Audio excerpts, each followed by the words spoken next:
Welcome back, folks. Today we're doing something similar to what we did the other day with 300 blackout video.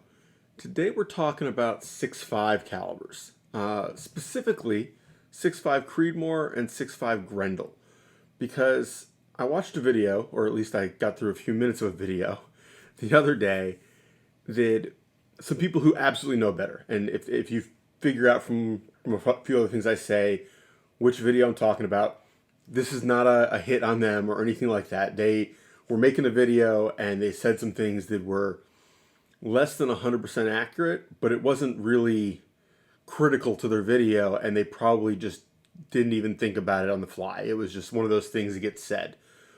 But it got me thinking that that's how these gun myths start or get perpetuated. Because these are otherwise very reputable, knowledgeable people. Why would you assume they were wrong, right? I mean, if I didn't already know the answer to what they had just said, the correct information, I would have never thought twice. It sounded good. I did know the answer, but it even made me doubt myself. I went and looked it up. I said, oh, that's not right. And I was right. I had it right. So this isn't me debunking some other video. It's just that's what made me think of this. Now, 6.5 Grendel and 6.5 Creedmoor are not similar rounds. They are very, very different. They fill different roles. They have different purposes in the general ecosphere of firearms. In fact, 6.5 Grendel was very specific in what it was designed to do and where it's designed to go. 6.5 Grendel is, and this is a 300 blackout round, but it's close. Okay. Short, fat. 6.5 Grendel has a steeper shoulder with more significant neck. But still, the big bullet sitting on top, very long bullet relative to the case. 6.5 Creedmoor, same kind of profile, just much bigger. Okay, for comparison, I mean, much bigger. Now, the reason I use 300 blackout, because I don't personally own a 6.5 Grendel, is because they're designed to fit in the same gun. Both of them were specifically designed to fit and function properly in a standard AR-15. So they've got to fit in one of these. Fits. Does not fit. Like this fits in an AR-10. Now we'll run through all that in a second. But 6.5 Grendel was specifically designed to fit and operate in an AR-15 and similar platforms. Why? Because they were going after the 223 as a general purpose round. The goal was to not necessarily replace, but strongly compete with the 223 5.56 round for any kind of general purpose use. Government contracts, police contracts, hunters. The idea was more energy, same fit, size package, so to speak, similar weight of ammo, nothing crazy different there, but with way more punch. Close range, long range, just better punch.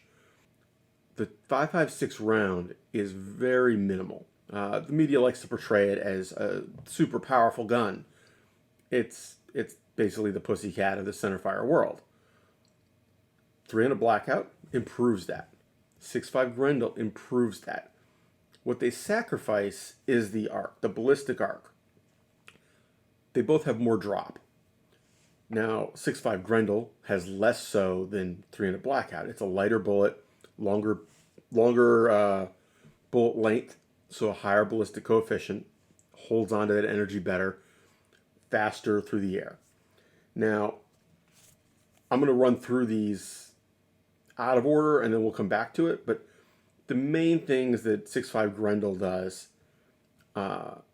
is that it's 1,650 foot-pounds of energy for a 90 grain bullet. These are standard loads, not souped up.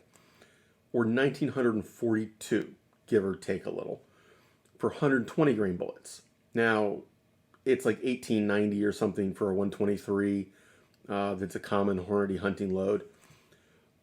But at 500 yards, you're down to 881 on that load. Now, that's a significant drop. And the reason is it's still dependent on velocity. The bullet is still relatively light, 120 grains. It's not super heavy, and it's slowing down drastically. But it's 51 feet of drop, or sorry, 51 inches of drop at 500 yards. So at 500 yards, it's doing better energy-wise than 5.56.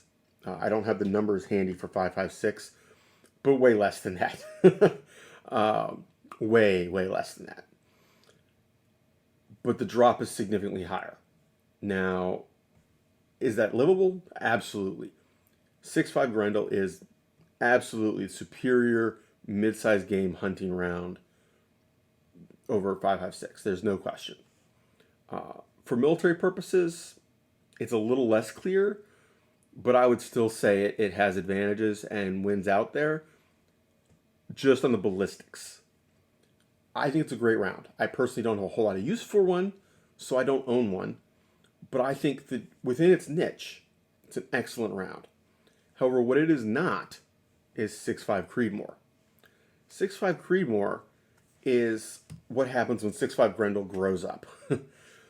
Now, just to put the numbers in comparison for the basic energy. So the standard in 6.5 Creedmoor here is the 140 grain bullet. Now I've got 140 grain ELD match here. 2,283 foot-pounds of energy is kind of the standard. That's the numbers Hornady gives. It's the numbers a lot of people use. But what does that translate to at 500 yards? Because that's not so massively better, right, at short range. But remember, the bullet's 20 grains heavier. And it's a little longer. Better ballistics, better ballistic coefficient. It retains its velocity better. At 500 yards, it's still giving you 1,273 foot-pounds of energy. That's almost 50% more than the 6.5 Grendel. 50% more. And only 44 inches of drop. So, not a massive difference, but it helps. It narrows down that margin of error if you're a little off on your distance calculation. Now, the other big difference is that obviously this does not fit in a magazine that's this size, because the difference in a 6.5 Grendel magazine and this is not the length. The length is determined by the magazine well of an AR-15. It's just how the feed lips are designed and the little details, right?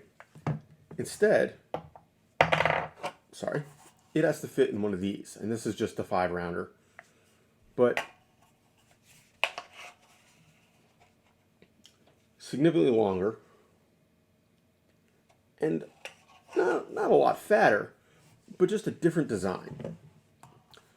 And the reason for that is this is a 308 based cartridge.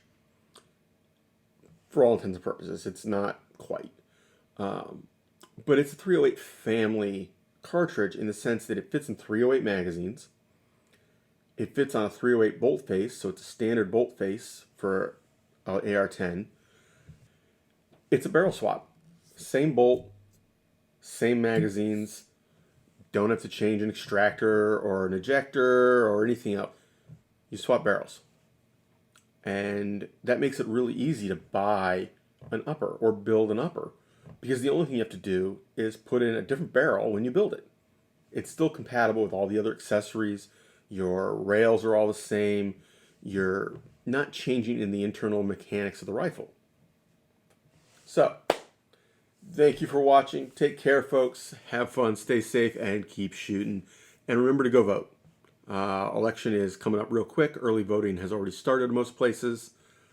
Go vote. I mean, I have my opinion. I'm not going to tell you who to vote for. I'm not even going to tell you who I'm voting for. Although I'm sure you can guess. But either way, go vote. Make your voice heard. Local elections are way more powerful these days than the federal elections, because you're electing the people who are going to directly affect you locally.